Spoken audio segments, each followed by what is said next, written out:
Throughout the 2000s, the Detroit Pistons were a powerhouse in the Eastern Conference. Multiple 50-win seasons, 6 straight conference finals appearances, and an NBA championship in 2004, which was one of the biggest upsets in NBA history. However, since the turn of the decade, this once glamorous franchise has been abysmal. Only one winning season, 6 coach changes, numerous mistakes, a lot of which stem from the players that were selected in the draft. Because since 2010, the Detroit Pistons have had 8 lottery selections, most of which have been top 10 picks. So how is it possible that a franchise can mismanage so many top 10 picks? The draft mistakes begin in the summer of 2010, where in a very respectable class featuring players such as John Wall and DeMarcus Cousins, and a few steals later on in the first round such as Eric Bledsoe and Avery Bradley, the Detroit Pistons with the 7th overall pick decided to go with 6'11" big man Greg Monroe out of Georgetown. Now, at the time, drafting Greg Monroe honestly wasn't that poor of a decision. In college, he showed a lot of promise, and within the first few years in the league, he showed that at worst he could be a solid starter on a playoff team. Unfortunately though, it just didn't work out for Monroe and the Pistons. By the time he was a restricted free agent during the summer of 2015, the NBA had evolved significantly, to the point where despite Monroe coming off of his best season of his career, his playing style just wasn't going to be as impactful. Not only that, the makeup of the roster didn't really lend itself to having a player like Greg Monroe on the team, so Detroit just allowed him to walk in free agency and receive nothing in return. To make matters worse, if you go back to the 2010 draft class, you have future All-Stars in Gordon Hayward and Paul George, who were selected by the Utah Jazz and the Indiana Pacers. 2 players that would have fit well with the Pistons at the time, who were looking to transition beyond the Tayshaun Prince and Rip Hamilton years as the 2 veterans were starting to age. After the 2010 draft class, as well as another really bad season, the Pistons entered the 2011 draft class with the 8th overall selection. And with that pick, Detroit decided to go with 6'2" guard Brandon Knight. Now, similar to Greg Monroe, at the time the selection made a lot of sense. Brandon Knight was coming off of a very impressive freshman year, and very early on in his career, he was proven to be impactful in the NBA. Unfortunately for Knight, the progress wasn't seen quick enough from the front office, so after his second year in the league, the Pistons decided to move in a different direction and package him as well as another player to the Milwaukee Bucks to receive Brandon Jennings. Now, unfortunately, that transaction failed for numerous reasons. For starters, the productivity from Brandon Jennings started to decline rather significantly. A huge contributor for this had to do with his ruptured Achilles that he suffered during the 2014-2015 season. While nursing this injury, Brandon Knight would go on to improve under other teams and quite honestly put up numbers that were very similar to Brandon Jennings. Another reason why this was a massive failure is because if you go back to the 2011 draft class, there were several players that were better than both Brandon Jennings and Brandon Knight. Players such as Nikola Vucevic, Tobias Harris, Kawhi Leonard, Klay Thompson, but if the Pistons were in the market of a point guard, well, they still had Kemba Walker available. But what makes this even worse is who the Detroit Pistons traded during that Brandon Knight transaction, which brings us to the 2012 draft class. Now again, after another really bad season, the Detroit Pistons have another top 10 pick, and with it they decided to go with 6'10" big man out of UConn, Andre Drummond, who honestly at the time, and even looking at some of the players who were still available after him, was the best decision for the Detroit Pistons. What wasn't the best decision for Detroit was what they decided to do with Khris Middleton. Yes, with the 2nd round pick during the 2012 draft, the Detroit Pistons selected Khris Middleton, and after just 1 season of play, they decided to package him in the Brandon Knight transaction to receive Brandon Jennings. And Khris Middleton, as many of us are familiar with his name, would go on to be a 2-time All-Star and better than both Brandon Jennings and Brandon Knight. And honestly, with all of those mistakes being made, it shouldn't be too surprising that the Detroit Pistons went into the 2013 draft class with another top 10 pick. Again, it's pretty hard to criticize who Detroit decided to go with the 8th overall selection, which was Kentavious Caldwell-Pope. And despite the fact that even though, yes, there were players who were selected after KCP who were better, such as CJ McCollum and future MVP Giannis Antetokounmpo, the 2013 draft class was really hard to scout for, even in the moment. So drafting a 6'5" guard who should be able to provide some 3-and-D productivity isn't the worst thing in the world, even if KCP was just projected to be a role player in the NBA.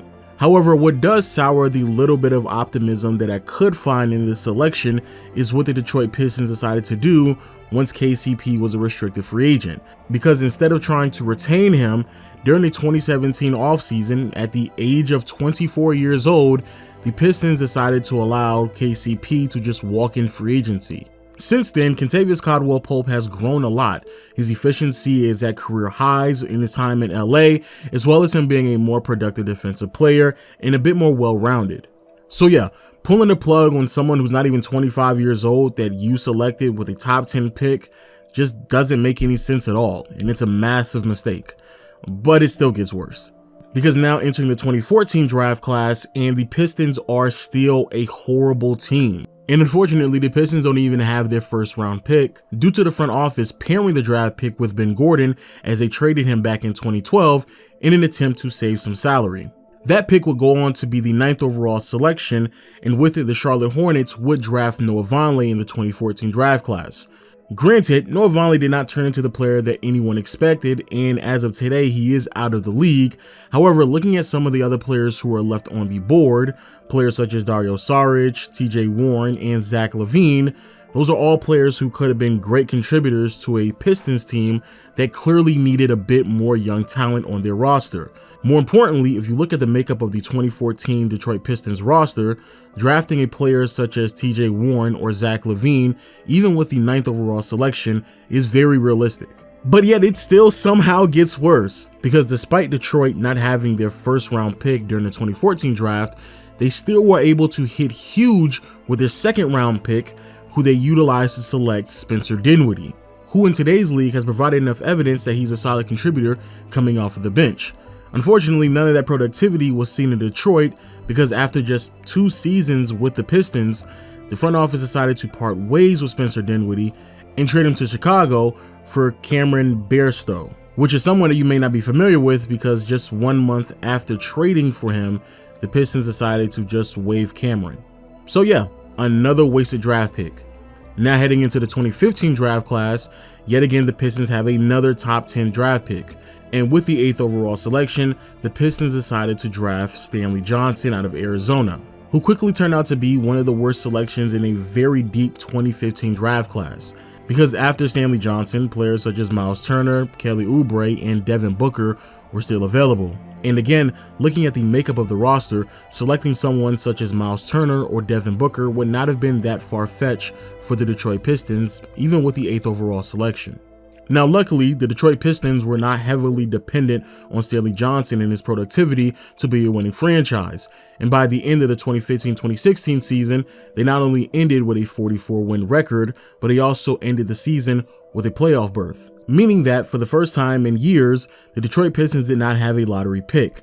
However, the selection that they made with the 18th overall pick during the 2016 draft was still a massive mistake, because with the pick they decided to go with Henry Ellenson, despite the fact that players such as Malik Beasley, Karis LeVert, and Pascal Siakam were still available. The missing productivity that resulted in fumbling 2 first-round picks, as well as Reggie Jackson missing a third of the regular season, really hurt the Pistons during the 2016-2017 year, and by the end of the season, the Pistons were back in the lottery, and entering the 2017 draft class with the 12th overall selection, Detroit decided to select Luke Kennard, a decision that honestly made a lot of sense, as the Detroit Pistons at the time were struggling significantly to space the floor out. Because of this, the Pistons have already parted ways with Luke Kennard at the ripe age of 24.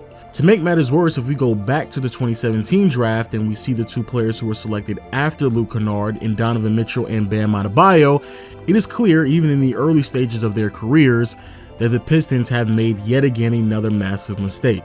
And finally, we are at the 2018 draft, where the Pistons unfortunately do not have their first round pick because they decided to part ways with it in a transaction in which they received Blake Griffin. With it, the Clippers decided to draft Miles Bridges, and on draft night traded Bridges to the Charlotte Hornets, and in return received Shai Gilgeous-Alexander, who, even though is not an all-star and quite honestly more than likely won't be an all-star as the competition out west is very tough at the guard position, has already proven to be a really good player in the NBA, and it can produce at a near all-star level, with him only being in the league for the past 2 to 3 years. And oh yes, let me not forget, after 7 to nearly 8 years in Detroit, the Pistons decided to part ways with another player that they drafted with a top 10 pick in Andre Drummond, and essentially only received second-round picks for his services, which when we look back we can see is a common theme with Detroit. Because it is one thing to swing and miss hard on a few selections over the course of an entire decade. Even some franchises who have great scouting departments will fall victim to this. But the mistakes are highlighted even more when you go back and you look at how little in return the Pistons received for all of these young prospects and draft picks. Thank you for watching the video. If you enjoy this type of content, not only do you need to make sure you hit the subscribe button and also the notification bell, but also if you want to continue to watch some more content like this, I have an entire playlist where I'm breaking down other teams' draft timelines. Also, I have another video on the right that I do believe you will find fairly interesting, so make sure you click on that as well. But until next time, I'll see you all later. Peace.